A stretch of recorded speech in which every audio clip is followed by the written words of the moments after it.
자, 우리는 지난주에 이스라엘이 블레셋에게 빼앗겼던 언약궤가 다시 제자리로 돌아왔고, 이스라엘 백성들도 하나님을 사모하게 되었다는 얘기까지 들었습니다. 변한 거죠. 원래는 하나님을 존중하지 않았습니다. 그러나 전쟁에 치고 언약궤를 빼앗기는 등 이 큰 고난을 경험하면서 그들에게 변화가 일어난 겁니다. 하나님을 향한 마음이 달라지기 시작했습니다. 은혜예요, 그죠? 그럼 이제 다 회복된 걸까요? 그건 아닙니다. 그들은 아직 영적 전쟁에서 승리하는 데까지는 나가지 못하고 있어요. 아직 진정한 회복과 평안이라는 열매를 거두지는 못하고 있습니다. 블레셋이 여전히 그들을 위협하고 있고, 이스라엘은 그 분위기에 눌려 있습니다. 영적으로 힘이 없는 거죠. 여러분, 그 문제는 사모함만으로 또는 애통함만으로 해결되는 건 아닙니다. 나도 잘 믿고 싶은데, 나도 하나님 사모하는데, 충만하길 원하는데. 예, 좋은 소원입니다. 다만 거기에 계속 머물러 있어서는 안 됩니다. 그 소원을 품고 앞으로 나가야 되죠. 안 그러면 평생 그 자리에서 뭐뭐 하기를 원하는데, 그렇지만 실제적인 은혜와 능력은 경험하지 못한 채 평생 살면 안 되잖아요. 내가 먼저 삶이 변화되고 더 나아가 다른 사람들까지 변화시키는 삶을 사는 게 우리를 향한 하나님의 뜻 아닙니까? 하나님이 아브라함을 부르실 때 말씀하신 것처럼 먼저 우리가 하나님 안에서 복을 누리고 우리가 복이 되고 다른 사람들에게까지 복을 전하고 나누는 그런 삶으로 우리를 부르셨잖아요. 우리가 그렇게 하나님의 백성으로 살고자 한다면 사모함에 멈춰 있으면 안 되고 반드시 한 걸음 더 나가야 됩니다. 사무엘은 이스라엘 백성들에게 일어나는 일들을 보면서 기도하고 때를 기다리고 있었습니다. 그리고 그 때가 무르익었을 때 이렇게 선포했습니다. 우리 3절 말씀 같이 읽겠습니다. 시작.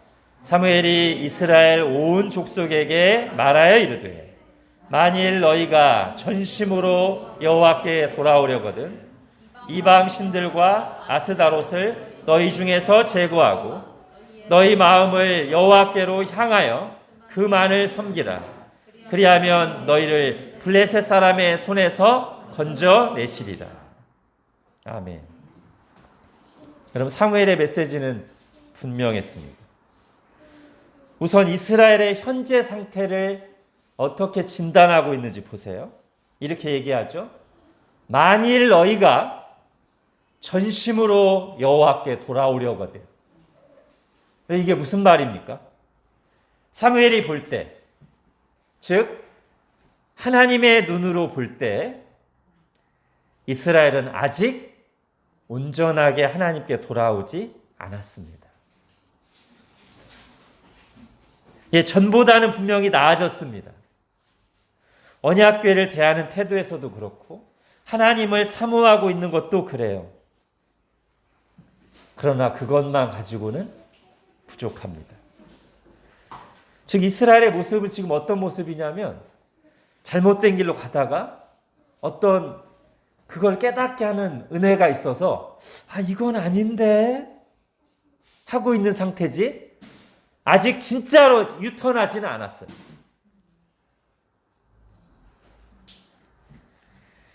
그들은 정말로 돌아와야 했습니다. 어떻게 하는 게 하나님께 온전하게 돌아가는 겁니까? 오늘 3절의 두 번째 중간 부분. 이방 신들과 아스다롯을 너희 중에서 제거하고 너희 마음을 여호와께로 향하여 그만을 섬기라. 사무엘은 분명하게 두 가지를 요구합니다. 첫째, 너희 중에 있는 모든 우상을 제거하라. 너희 집에 있는, 너희 삶 속에 깊이 자리 잡고 삶의 일부가 된, 너희 마음에서 하나님 자리를 차지하고 있는 모든 우상을 제거하라. 남겨두지 말라.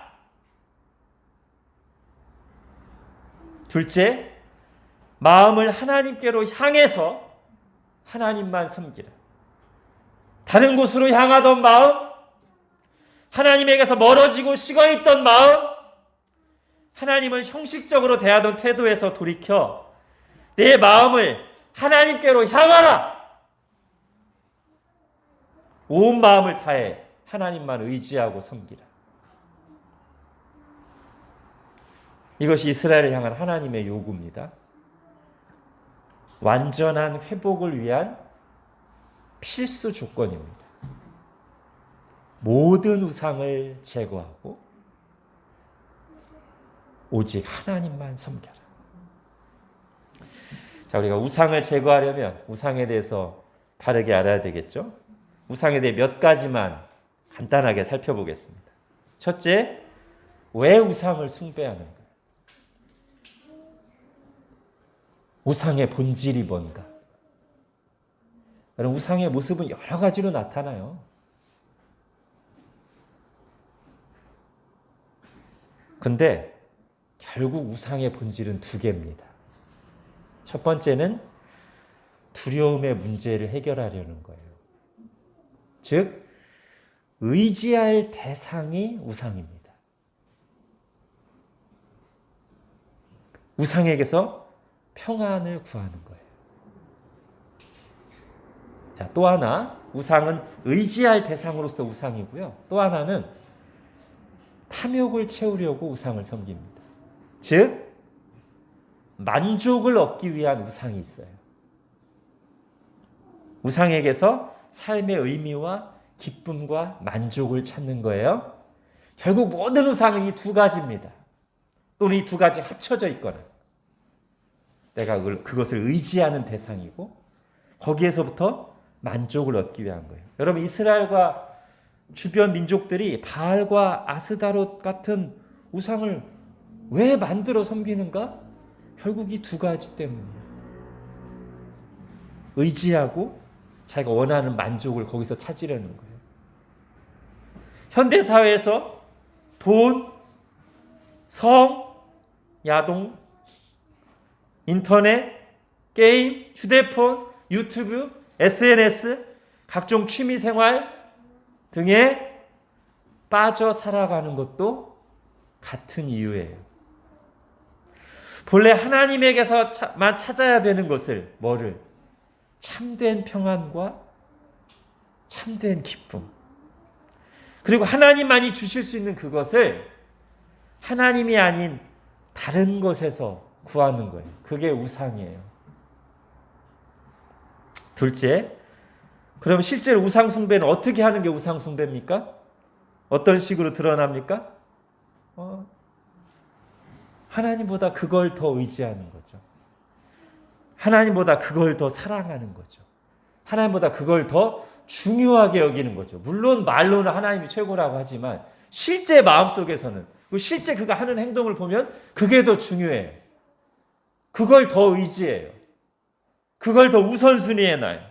하나님보다 그걸 더 많이 생각하고 거기에 더 많이 신경 쓰고 거기에 더 많이 투자해요. 그게 우상 숭배 행위예요. 바알이나 아세라 같은 신상을 만들어서 하든, 또 중국에 가면 거의 막 가게마다 돈신들이 있더라고요. 돈신들을 모셔놓든, 아니면 캄보디아에 가보니까 막 대부분 손에다가 뭘 부적처럼 끈을 매놔요.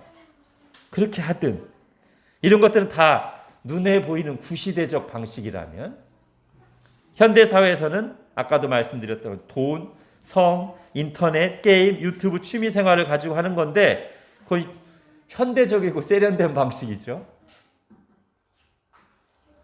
근데 여러분, 구시대적 우상 숭배는 악하고 절대 해서는 안 되고, 현대적이고 세련된 우상 숭배는 좀 덜 나쁘고 해도 된다? No. 아닙니다. 하나님이 보실 때는 똑같이 우상 숭배입니다. 그리고 모든 종류의 우상 숭배는 영적으로 볼 때 결국 같은 효과, 같은 결과물을 만들어냅니다. 자, 셋째, 그럼 우상 숭배가 일으키는 치명적인 결과가 뭘까요? 여러분, 우상은 진짜 신이 아니죠. 사람이 만들었으니까요. 그 자체로는 아무것도 아닌데, 근데 실제로 사람의 마음과 삶을 지배합니다. 즉, 진정으로 의지할 대상은 안 되면서 진짜로 나를 노예 삼고요. 참된 기쁨과 만족을 주진 못하지만 나를 계속 끌고 다녀요. 그렇게 우리의 마음과 우리 삶에서 하나님 자리를 빼앗고 우리의 주인이 되어 우리 마음을 병들게 하고 우리의 삶을 지배합니다. 그것이 우리가 성경에서 보는 우상 숭배에 빠진 이스라엘의 모습이고 지금 이 시대에 우상을 섬기는 사람들의 모습이죠. 그 대표적인 현상이 뭐겠습니까? 구약으로 보면 이스라엘 백성들이 우상 숭배에 빠지면 나타나는 현상이 있어요. 이방 민족들과의 싸움에서 무기력하게 집니다. 그들에게 끌려다닙니다. 이거예요. 우상 숭배의 결과가. 오늘날도 똑같아요. 우상 숭배에 빠져 있으면 영적으로 무기력합니다. 내적인 힘이 없어요. 나를 어떻게 할 수 있는, 죄를 이길 수 있는, 유혹을 거부할 수 있는, 세상을 향해 노라고 말할 수 있는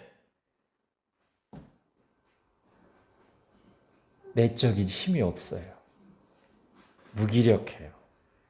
현실 상황과 감정에 지배당하고 끌려다닙니다.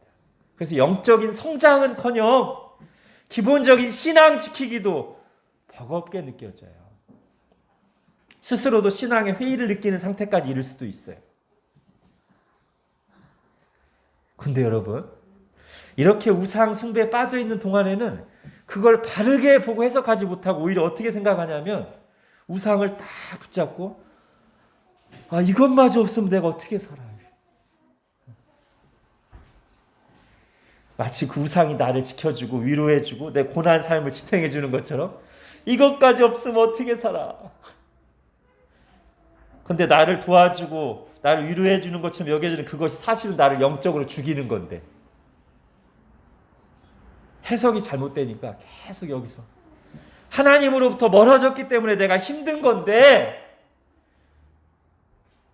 힘드니까 다른 우상으로 채우고 그러면서 우상이 없으면 어떻게 살아가면서 계속 여기서 그런데 그 우상 때문에 계속 영적으로 무기력하고 힘드니까 또 우상 찾고 또 영적으로 무기력해지고 또 우상 찾고 계속 영적 어둠의 쳇바퀴를 도는 거예요.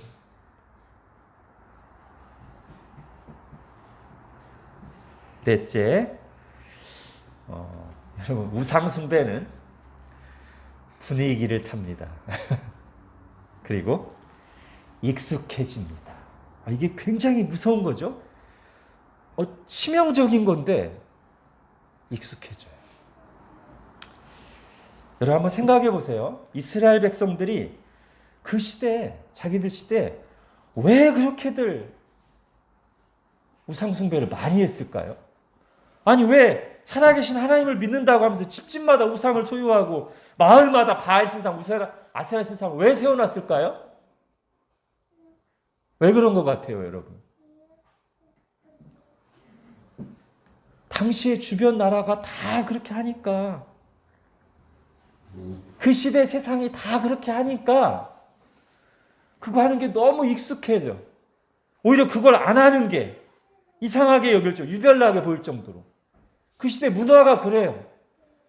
세상 어느 나라를 가도, 주변 민족 가도 다 바알과 아세라상이 있고 거기에 복을 빌고 있어요. 그러니까 이스라엘 사람들도 영적으로 깨어있지 않으면 너무 쉽게 받아들이는 거예요. 다 하니까 우리도 하는 거예요.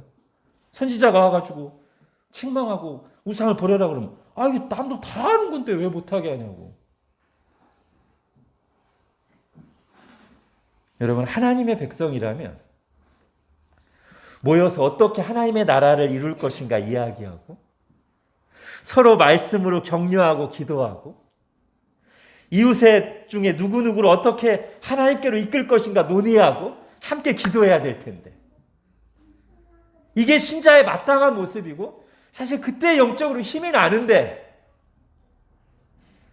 모여서 하나님 얘기는 없고 오히려 하나님이나 말씀 얘기하는 거 지루해하고 순 부동산 얘기, 다이어트 얘기, 연예인 얘기, 반려동물 얘기만 하고 있는데 그게 이상하게 여겨지지 않고 너무 익숙한 거야. 왜? 우리가 사는 시대 사람들이 다 그러고 있으니까. 세상 사람들이 다 그러니까. 마치 가나안 사람들이 다 집집마다 바알과 아스타를 섬기니까 이스라엘도 너무 당연하게 받아들이고 그게 익숙하고 이상하지 않은 것처럼.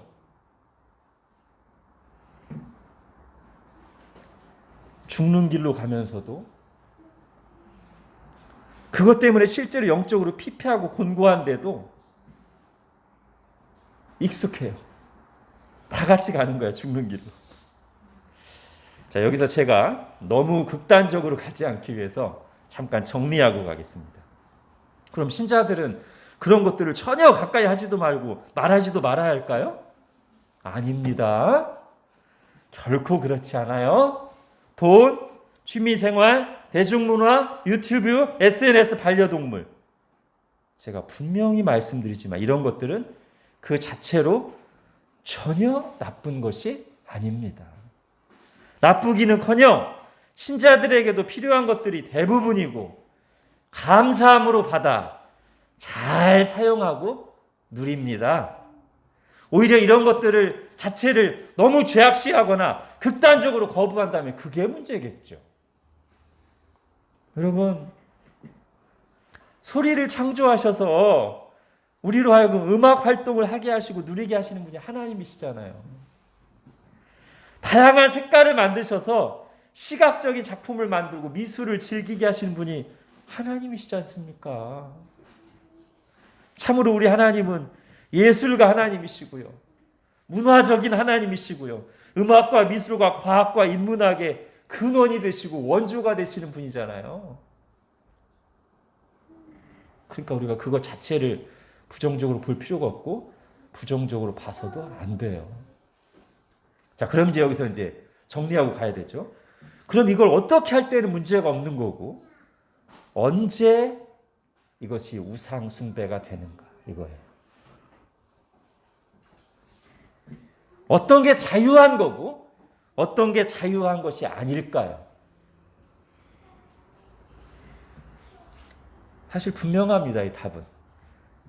내 속에 하나님을 아는 기쁨, 구원의 기쁨, 말씀에서 오는 기쁨, 성도의 교제에서 오는 기쁨, 하나님의 일을 하는 기쁨이 있는 상태로 그 다른 모든 여타의 기쁨들을 누린다면 괜찮아요. 좋아요. 그리고 오히려 그럴 때는 세상의 여러 가지 일들을 바라보는 이해의 폭이 넓어지고요. 그런 활동들을 통해서 오히려 하나님을 더 잘 알아가고 하나님의 일에 참여까지 할 수도 있습니다. 그리고 이게 중요한데 이제 그리고 그럴 때는요. 그 다른 기쁨들은 감사하게 누리면서도 꼭 있어야만 되는 건 아니게 됩니다. 나에게. 있어도 되고 없어도 된단 말이에요. 그리고 그게 바로 자유입니다. 그게 나를 끌고 가지 못하잖아요. 내가 원할 때 할 수도 있고 안 할 수도 있어요. 그게 있으면 누리고 없어도 아무 문제가 없어요. 자유하잖아요. 하나님으로 충만할 때는 그렇게 돼요.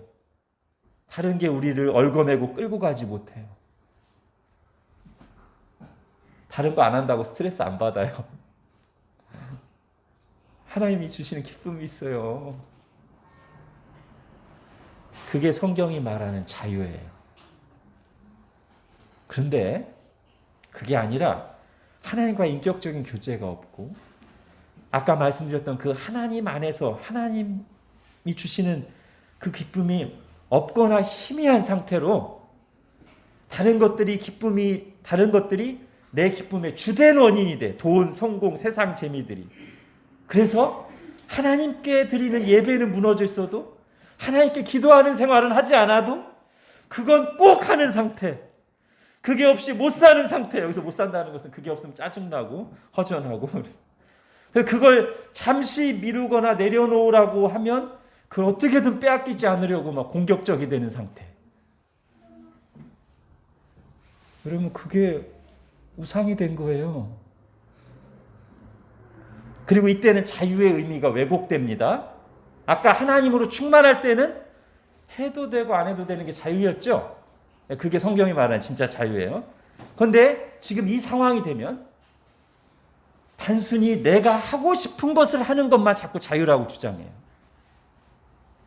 근데 자기는 자유라고 말하지만 스스로도 자유라고 속지만 그게 없으면 못 견디는 그는 이미 자유로운 게 아니에요. 비유하자면 이런 거죠.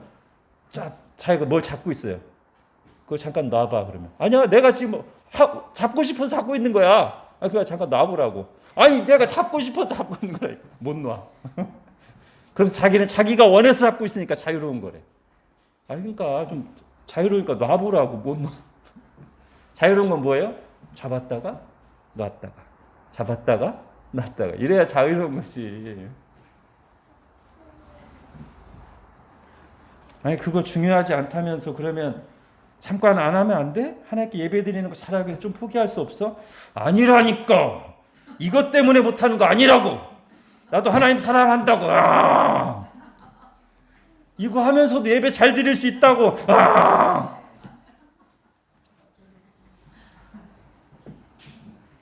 분명히 예배에 영향을 미치고 있는데, 분명히 하나님과의 관계에 영향을 미치고 있는데, 말씀과 기도 생활 안 해. 아니 못해요. 해도 최소한으로 형식적으로 해. 왜? 마음이 딴 데가 있으니까. 우상에 대해서는 아주 적극적이에요. 하나님에 대해서는 못해요. 영적인 힘이 없어.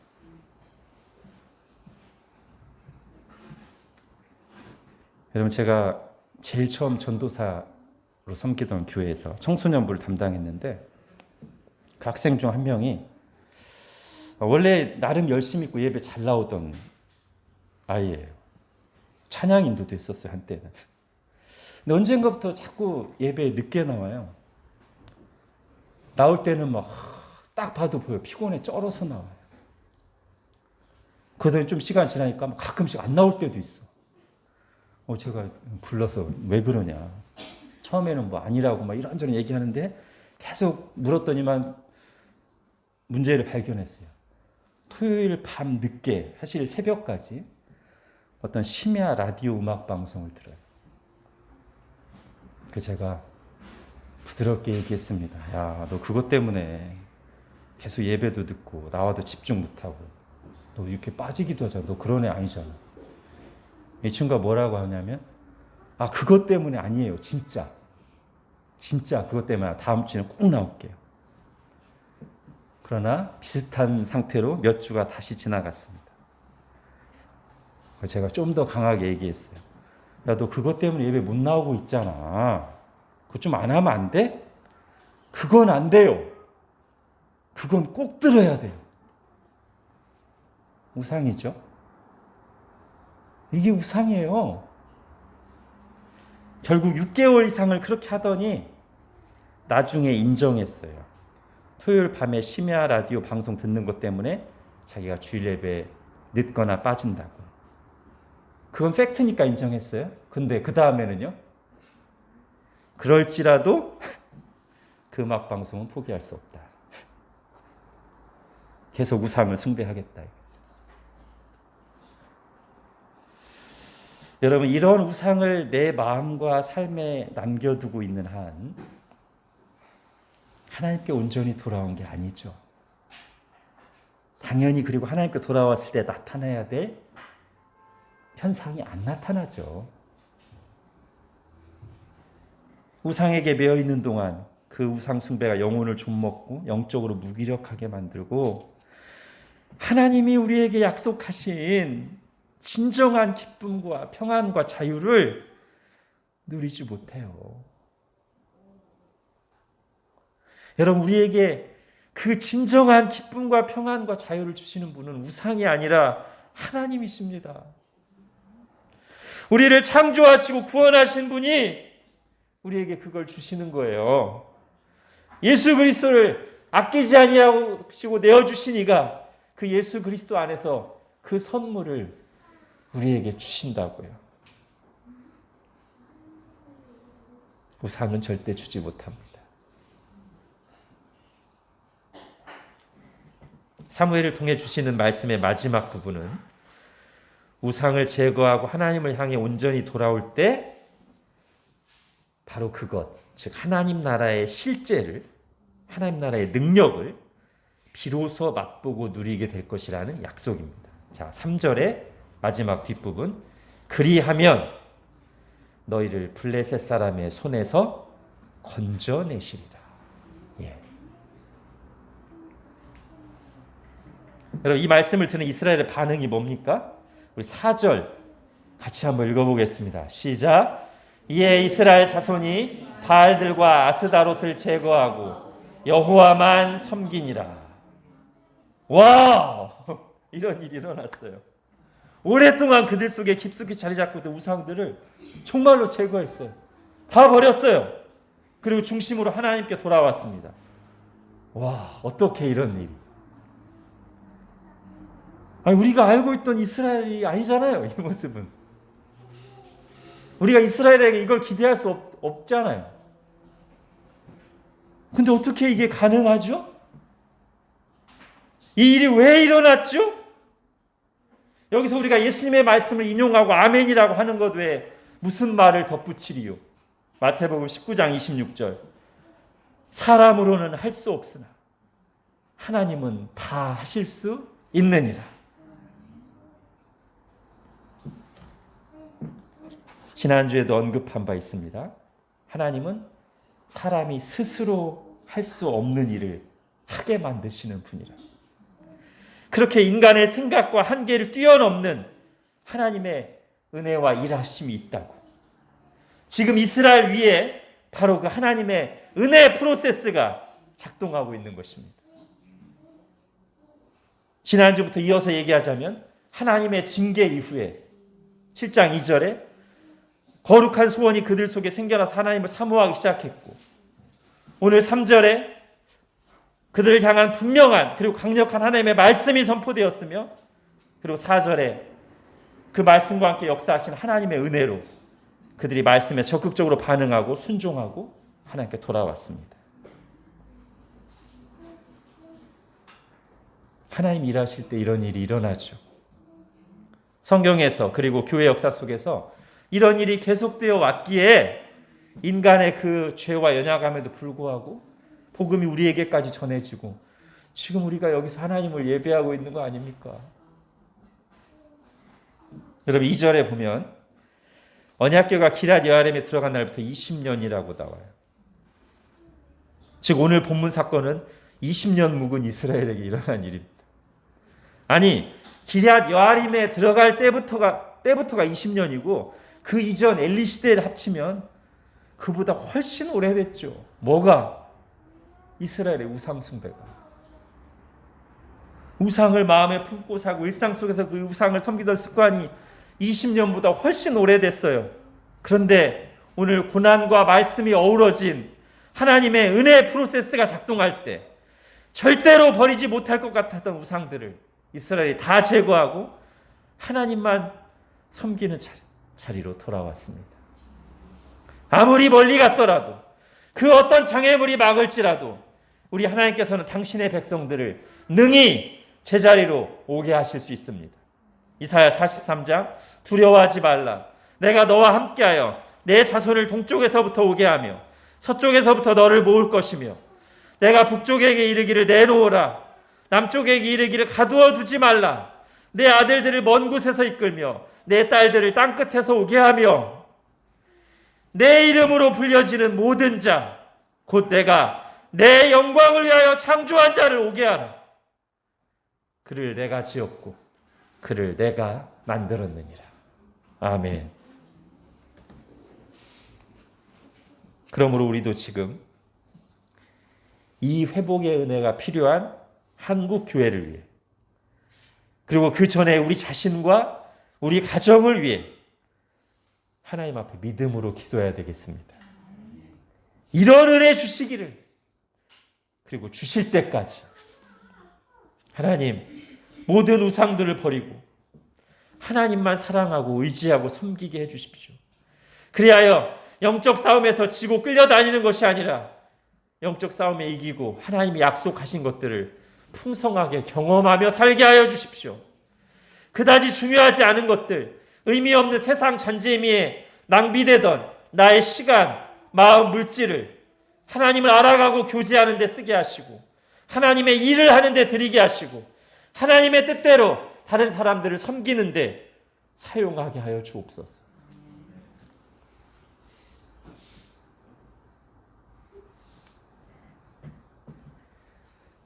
자, 오늘 본문에 이어지는 내용들은 그 이후에 일어난 승리를 보여줍니다.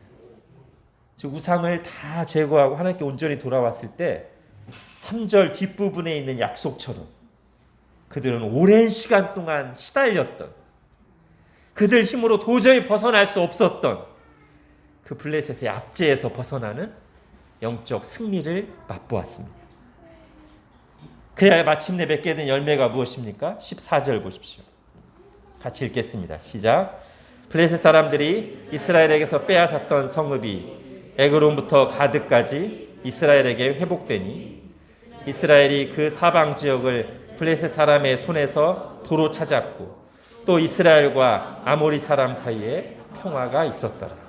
예, 여기 중요한 두 단어가 있죠. 회복 그리고 평화. 예. 아까 그냥 하나님을 사모한다고만 할 때는 아직 이게 없었어요. 회복이 없었어요. 여전히 뭔가에 눌려있고 무기력했어요. 회복됐어. 그리고 하나님 나라의 평화가 찾아왔어요.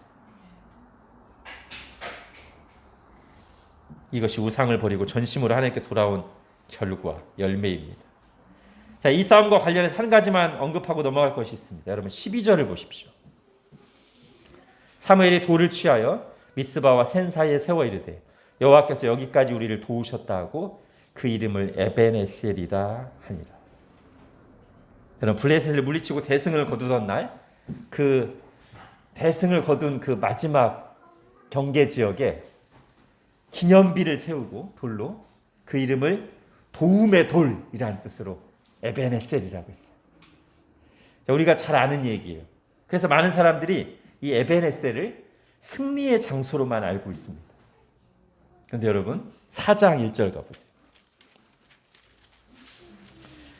자, 4장부터 이제 이스라엘이 블레셋과의 전쟁을 시작하고 무너진 부분인데요. 4장 1절에 보면 그 싸움이 어디서 시작됐는지 나와요. 이스라엘은 나가서 블레셋 사람들과 싸우려고 어디? 에벤에셀 곁에 진치고 블레셋 사람들 아벡에 진쳤더니 예, 지금 이들이 대승을 거두고 기념비를 세운 그 장소는 얼마 전에 몇 개월 전에 블레셋과의 전투에서 패했던 바로 그 장소입니다. 이전에 패했던 그 장소, 그 영역에서 오늘은 승리를 거두었습니다. 장소가 중요한 게 아니라는 거예요. 여기서는 이 문제에서는 예전에 졌으니까 이번에도 질 거야. 이거는 예전에도 이겨봤으니 이번에도 이기겠지? 그거 아니라는 거예요. 영적 전쟁의 성패, 즉 하나님의 능력이 나타나고 경험하는 것은 특정한 장소나 방법이 아니라 하나님이 함께 하시느냐에 달려있다는 거예요. 그리고 그 하나님의 함께 하심은 언약궤를 전쟁터에 가져오는 것 같은 떠들썩한 퍼포먼스로 되는 게 아니라 하나님과의 바른 관계에 달려있어요. 그리고 하나님과의 바른 관계는 다른 길이 없습니다. 오늘 본문에서 분명하게 보여주듯이 우상을 다 제거하고 하나님께로 향하여 주님만을 섬기는 것입니다. 그러면 예전에 패했던 장소에서, 예전에 끌려다녔던 문제에서 하나님이 주시는 은혜와 능력으로 이길 수 있어요. 해방될 수 있어요. 어떤 사람이 이렇게 질문할지 몰라요. 하나님과의 바른 관계를 맺는 가장 근본적인 신앙은 예수 그리스도를 믿는 거 아닌가요? 당연히 그렇죠. 근데 여러분, 성경은 예수님을 믿는 것과 우상을 다 버리고 하나님께 돌아오는 것을 다른 것이라고 말하지 않습니다. 이 둘이 같은 거예요. 즉 하나님이 우리에게 은혜를 주셔서 우리가 예수 그리스도를 나의 구주, 나의 주님으로 영접할 때, 성령님으로 거듭날 때 우리는 어떤 일을 하는 거냐면 그동안 내가 의지하고 따라가던 모든 세상의 우상을 뒤로 두고 유턴해서 하나님께로 가는 거예요. 세리마태가 돈에만 집착해서 돈을 따르는 삶을 평생 살고 있었는데 주님께서 나를 따르라 하니까 그거 다 버리고 유턴해서 예수를 쫓으니라. 그렇잖아요. 그게 예수 믿는 거죠. 그러므로 사도 바울은 데살로니가 교회를 향해 보내는 편지에서 그들의 참된 믿음을 격려하면서 다음과 같이 말했습니다. 데살로니가전서 1장, 주의 말씀이 너희에게로부터 마게도냐와 아가야에만 들릴 뿐 아니라 하나님을 향한 너희 믿음의 소문이 각처에 퍼졌으므로 우리는 아무 말도 할 게 없노라. 그들의 믿음이 뭐냐면 그들이 우리에 대해 스스로 말하기를 우리가 어떻게 너희 가운데 들어갔는지와, 그 다음 잘 들어보세요. 너희가 어떻게 우상을 버리고 하나님께로 돌아와서 살아계시고 참되신 하나님을 섬기는지. 이게 그들이 예수님을 믿을 때 나타난 현상이에요. 뭐라고요? 우상을 버리고 하나님께로 돌아와서 살아계시고 참되신 하나님을 섬기는.